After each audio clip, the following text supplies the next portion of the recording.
spent a lot of time with Prince. Fighting. I mean, playing, right. We spent a lot of time playing. No, we spent a lot of time with Prince. It was, I mean, how can I sum it up to say what it was like working for Prince? It was hell working for Prince. But we were like, it was new to us. He was sort of a veteran. We were learning new things.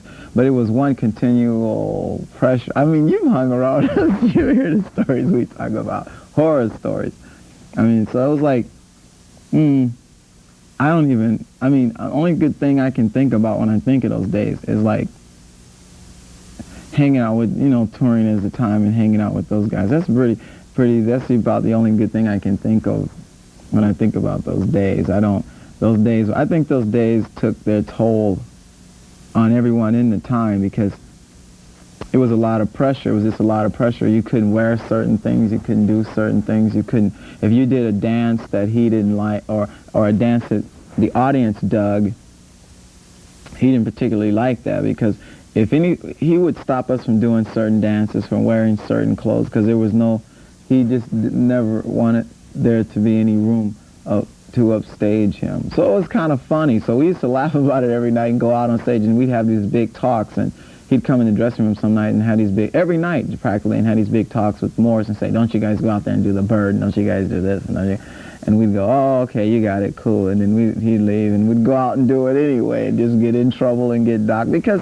it was like got to the point where we knew that this thing wasn't going to, it had got to the point where we couldn't take that stuff anymore, so we just started getting in trouble, just going, hey, find me, do whatever's going to happen, because it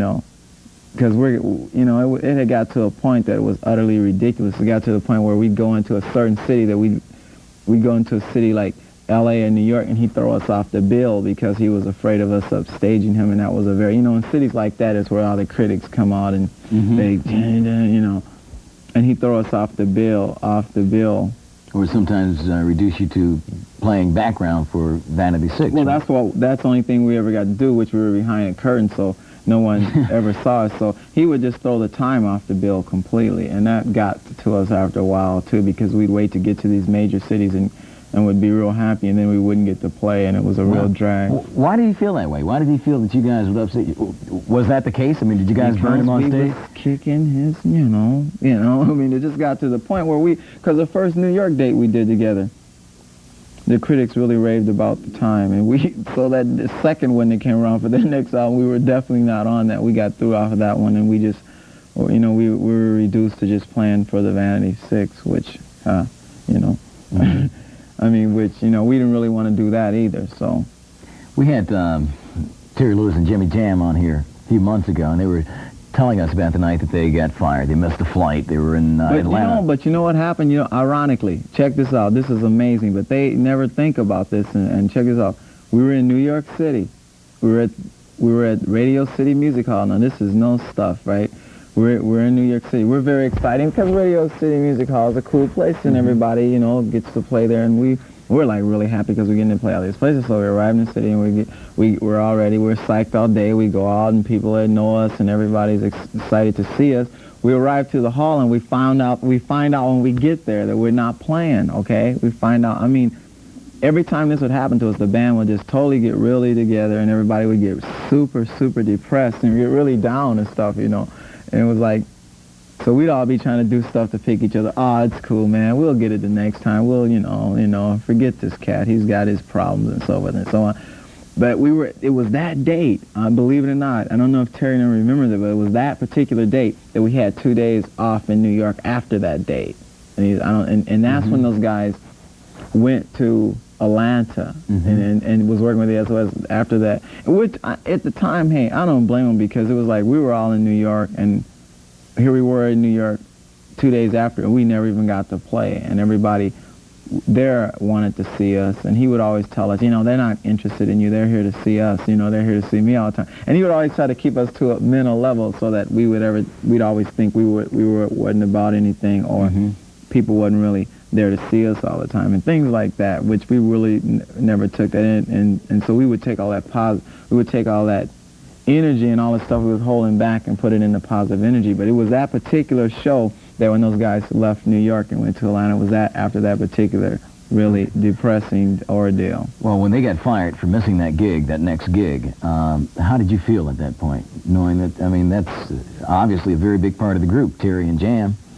Right, and it's like, it was a real blow to Morris and I, because we were there when Prince fired him, and it was like, and the thing is that it was really a serious psychological blow to Morris, because it was his band, and he paid all the dues with the band, and Prince was doing the firing, which it should have been left up to Morris to do the firing, which he wasn't doing that, because that had happened.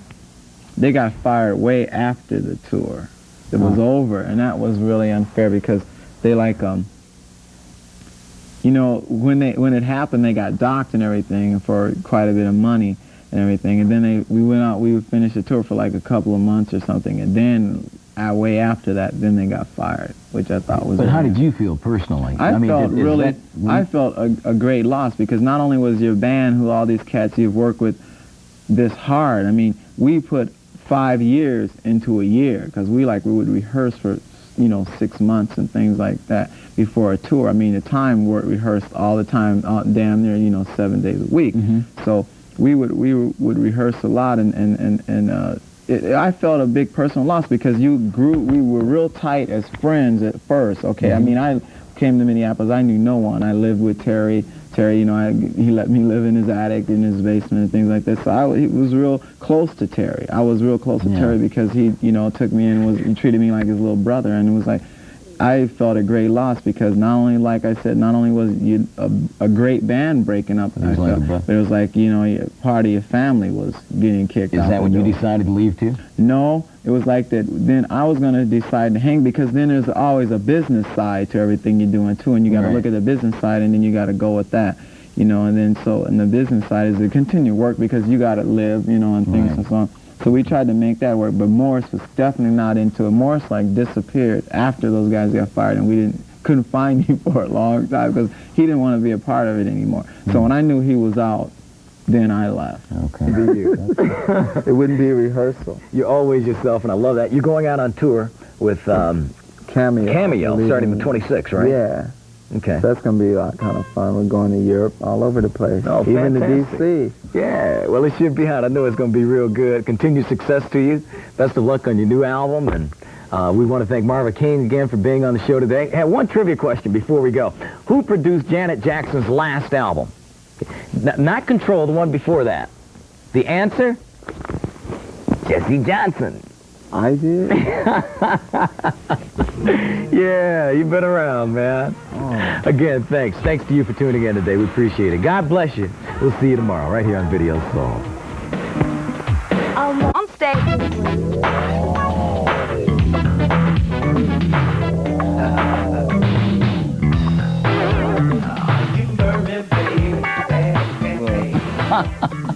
All right, let's see how many titles we can give our guest today. Jesse Johnson is a guitarist, a songwriter, let me go on, a songwriter, a singer, an arranger, a producer, band leader, and one heck of a food fighter. We'll explain that a little later, maybe. Jesse has been here before, but that was before his phenomenal success with his first solo album, and I'm very happy to welcome him back to co-host the entire show today. From the frigid temperatures of Minneapolis, Mr. Jesse Johnson. Donnie's a pro. Donnie's a pro, you understand? Because this is my idol here, okay? Right. This dude, I mean, he's got the voice, the eyes. What can I say? Talk to this camera. This is one that's looking. How you guys doing too? I was talking to him. I'm glad to see you change books. I saw you reading your own bio at first. I said, like, does he not know about himself? I said, oops. Tell us where it all started for you, Jesse. How long have you been doing this? Not that long. Actually, I've been playing guitar for about 10 years now. Started when I was like 16, so it's like, I went to Minneapolis in 81. I've been playing the club scenes and doing the same usual. And I went to Minneapolis in 81, and I joined a local act there, and then we met Morris Day and so on and so forth and so on, and he introduced me to Prince, and then I guess the rest of that is so-called history, I guess. But it's been rolling a long line. Then I, did the things at the time, and then did my own thing, and so now I'm getting ready to do my own thing again. And then after I finish with that, then I go on this big vacation type thing with the Time. You know, I know you guys have been hearing about that craziness. So yeah, well, wait a minute. Why do you call it a vacation with the Time? Because I think it's going to be, I think everybody's looking at it as a vacation because everything else we're doing is like, it's serious. I mean, we got our own careers to think about. We're like, I mean, when I do my own albums, I'm scared to death because you put your things up. Well, when you do the Time thing, and the Time thing is like a lot of fun because you're back together with a bunch of people that you used to hang out with and have an unbelievably great, crazy time with. So it's like, and I don't think we're going to ever, and we never took anything we did seriously because we were in the business, and we always, when in the Time, everybody, them other cats, Jelly Bean, Terry, and we just, nobody really, we don't take this business that serious. And so when you, as an individual, you don't take the business that serious. So when you get together with a whole bunch of people that don't take it that serious and don't take yourselves that serious, and then it stays kind of like on a street level, like the old neighborhood type level, it becomes a lot of fun. I mean, you've hung out with all of us before. It's a total ride. Yeah, and you this past weekend, exactly. And you forget that you're in room. You forget right away that you're in room with producers and, artists that are doing, very well. Yeah.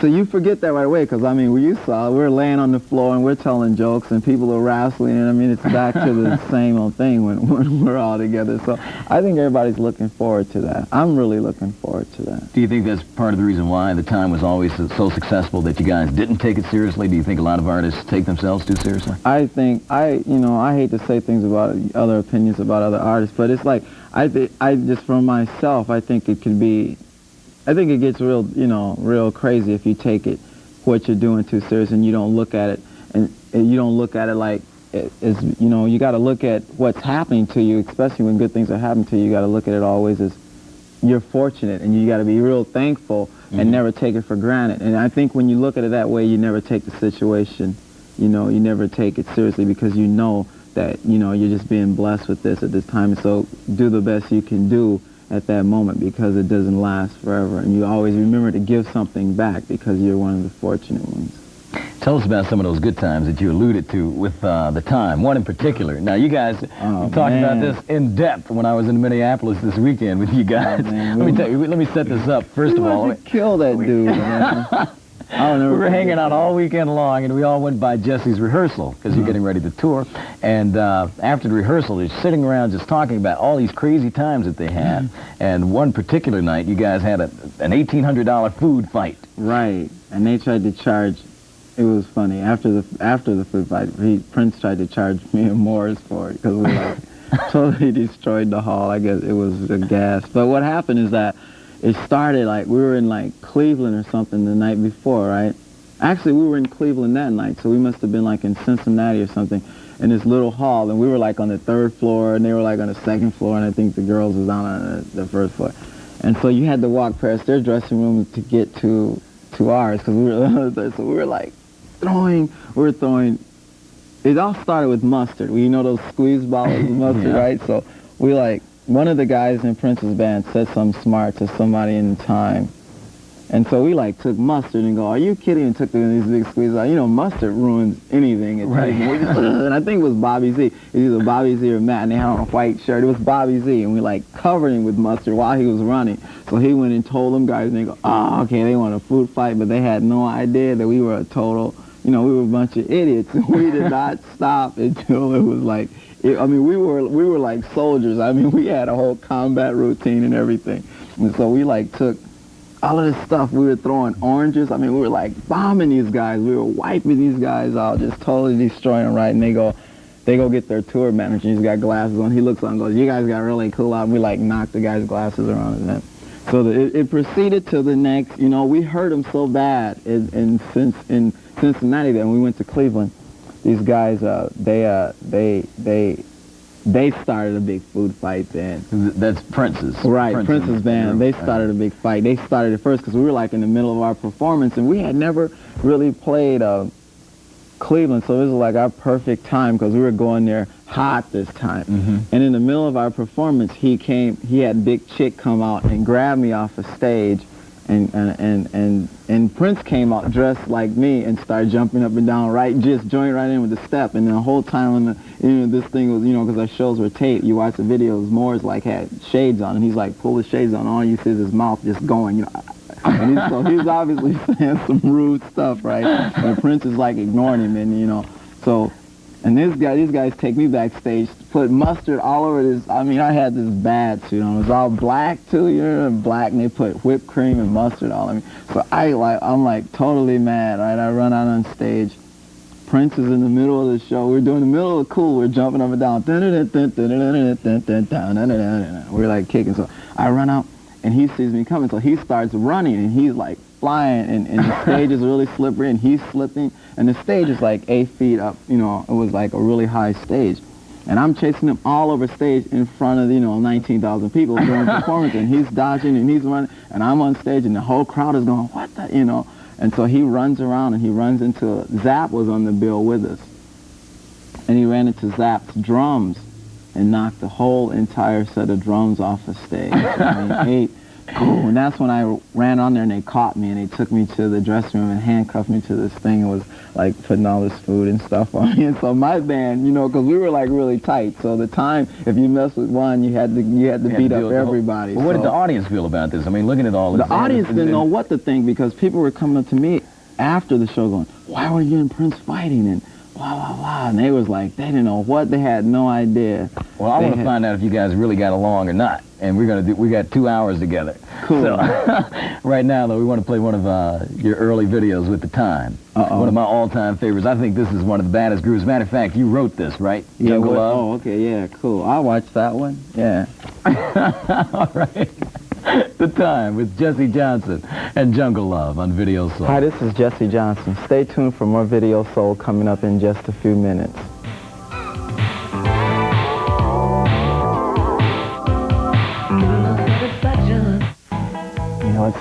Welcome back to Video Soul. I'm Donnie Simpson. My co-host today is the Mad Hatter, Jesse Johnson. We just got him to take his hat off. It wasn't easy. Took 6 people, as a matter of fact. Terrible. 3 producers and 3 interns.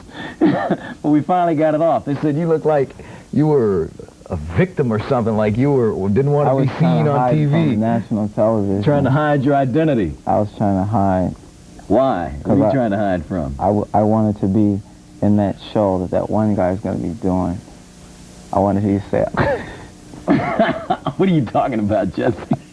No, actually, I was just messing with Jamie. I wanted her to, I'm always, doing things to get Jamie all riled up. So I was just doing things that she didn't want me to do. All right. Now, messing with the producer. You never answered that question. What question? I asked you, do you know what star is backwards? No, what is star backwards? You don't know. The rat. Rats. Now say the other line, the punchline. What's the punchline? That blah blah is a star. Who's a star? You're a star. No, because that means I'm a rat. No, that doesn't mean you're a rat. You're a star. You didn't tell them about the bathroom in my warehouse, did you? No, I didn't. I guess I should, though. Don't. Maybe no. Oh man.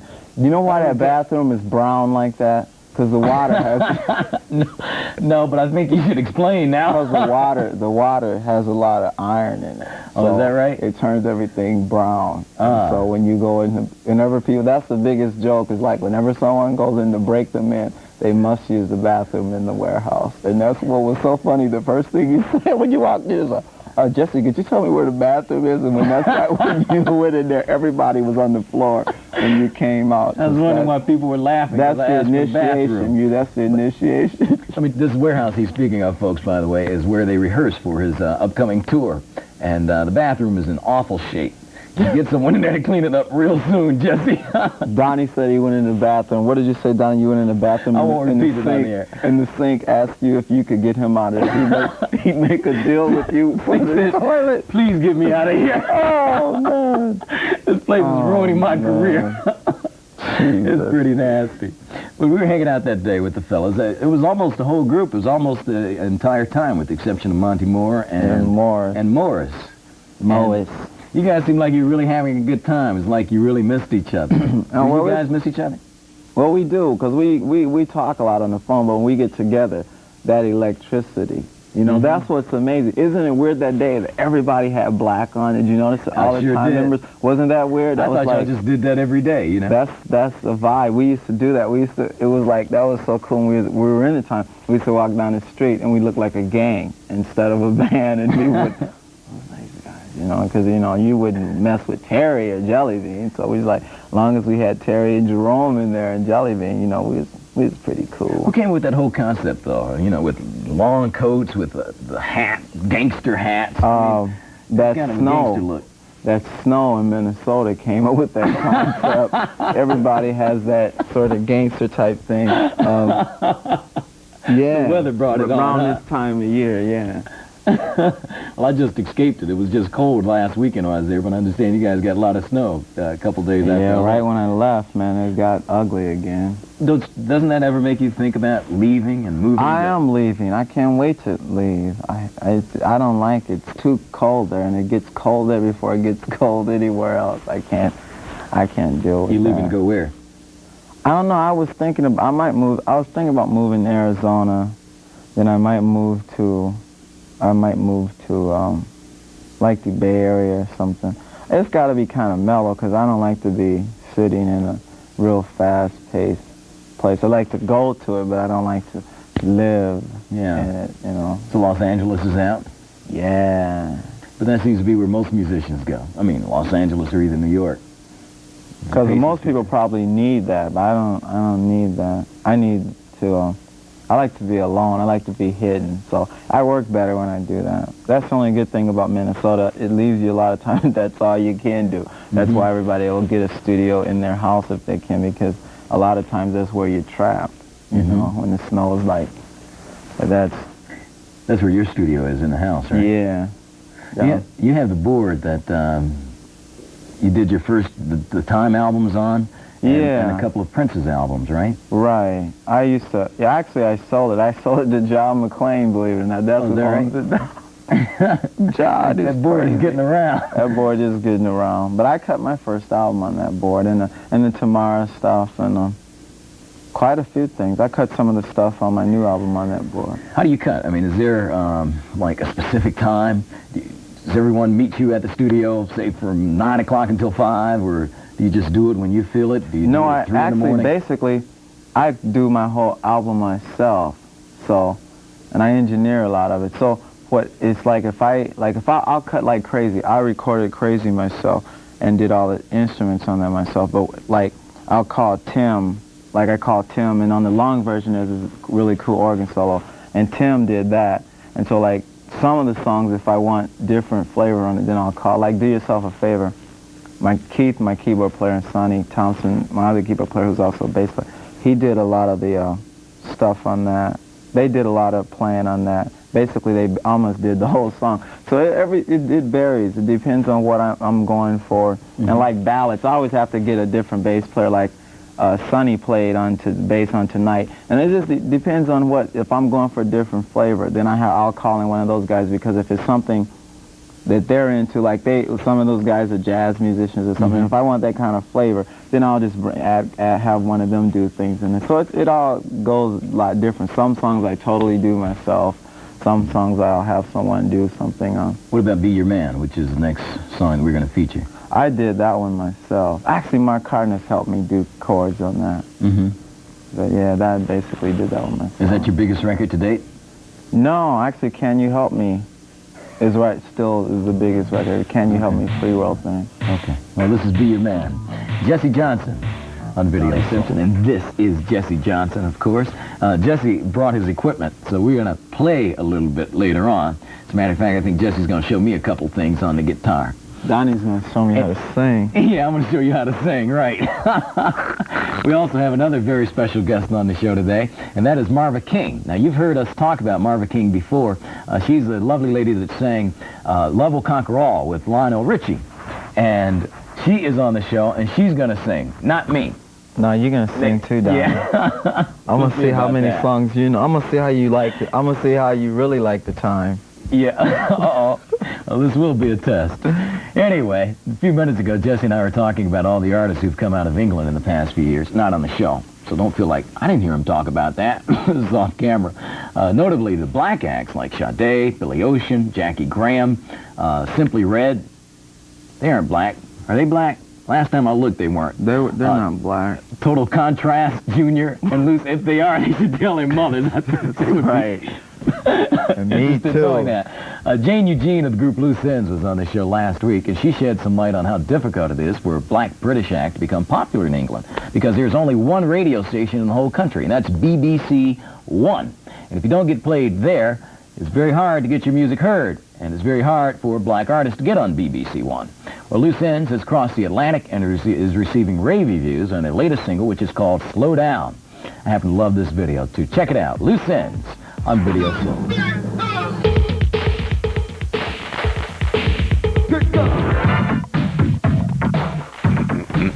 Well, you cut some funky grooves. I try to, man. Who do you like? I mean, who's been your inspiration, especially for playing guitar? Oh, Hendrix, definitely. Hendrix, BB, and Albert. But you know, I taught all three of them how to play. Yeah, right. Cool. You're a lot older than you look, Jesse. That's right, I am. If you taught BB King and Albert King how to play. That's interesting, though, that you named a couple blues guys. Yeah, well, you know, my dad played too, and my dad, you know, was into like Muddy Waters and Robert Johnson and BB and Albert. So growing up listening to everything he was doing, I naturally kind of, I guess, soaked that in. So it came out later when I picked up a guitar and started playing. But when I saw Hendrix, I got older brothers, you know, and they were always into Hendrix and stuff. And the first time I heard some of that and saw him and everything, I was like, wow, I was totally wiped out by that. So I knew what I wanted to do after that. Is that right? That's right. You saw him in person? No, after, you know, looking at the albums and things, by the time I got into Hendrix, he had, you know, been passed for a while. So by the time I got into him, though, and just heard the first music and saw the album cover and everything, I was like, wow, you know. What impressed you about the album cover? He was cool. You know, he was really cool. And he had, and the thing about it is that he was doing all this rock and roll, and he was accepted by everybody. And the fact that he was like, I mean, naturally, he was like one of the first cats to get accepted by, you know, a white audience in England and all that stuff. You know, a black artist of that caliber. That it impressed me that the whole time he was doing all this, he was always black. I mean, like, I got videos and stuff from then I started getting into him. He was always, his thing was always funky, and he was always, everything about him was always black. He talked hip, and he was always doing all this street stuff. So he was like, so through that I kind of picked up that he was kind of like proud about, you know, his color and all that stuff, even though his music was a totally adventurous thing and over to the other side of the fence, but it was real, that impressed me about him, besides the playing and everything. What about Sly? I mean, you know, you look at some of your outfits and you see a little Sly, and then you came out. Oh yeah, well, all of them cats impressed me like that. Sly, James Brown, and Hendrix and all, because they were always sharp, you know. I mean, they wore crazy stuff, but they were always sharp with whatever they had on. I mean, Sly impressed me songwriting-wise because he was like one of the first innovators, you know, on the black side of music to blend, put that black bottom and that like pop top, that white, you know, melody, that real, but he did it from a point of view where he wasn't trying to do that. He just wrote music and it came out that way because he was that kind of a person, especially since I know him now. He's like just a universal cat. He doesn't think black or white, he just thinks music, and that's how everybody should think, you know, should do music and think of music as just music and not say, I'm going to write a song to get on the pop charts. I'm going to write a song. You should just do it as music because that's all it really is. You know, and listening to your latest album, you hear a lot of different things, like Being Black in America. That's kind of a rock-flavored song. It's a lot different from Can You Help Me or Be Your Man. You know, it's very different. Do you like doing a lot of things? Is there a danger in doing the same thing over and over, doing a Be Your Man? I actually tell you the truth, with today and how people get into music and things like that, it seems like more of a danger to do something new because you take a risk when you do a song like, you know, a Better Way or Black in America, something, because it's not the mainstream everyday thing. And I think when you do something like that, I think you take a more of a risk, and those risks I will always take because I want to do something new all the time. But it's paid off for you. I mean, it works for you. Yeah, people accept it, and that makes me real happy because they're understanding where I'm coming from, and that makes me real happy. With the heavy blues influence, do you think we'll ever see Jesse Johnson doing some blues? Because it seems you don't hear much blues anymore. Oh, I think so. I mean, that's like, thanks to Stevie Ray Vaughan. I think, you know, that there's a big resurgence in that right now. Plus, live concert, I do a lot of crazy stuff that I don't normally do on the album. So I think I'll have to put something to vinyl that, you know. Yeah. All right. We're going to play one of your idols, Jimi Hendrix, on Video Soul. Yeah. I hope you can handle it. I know. Killing Floor. He was my man, too. I love Jimmy. I used to wear the headband and all that. I was psychedelic. Electric dude, man.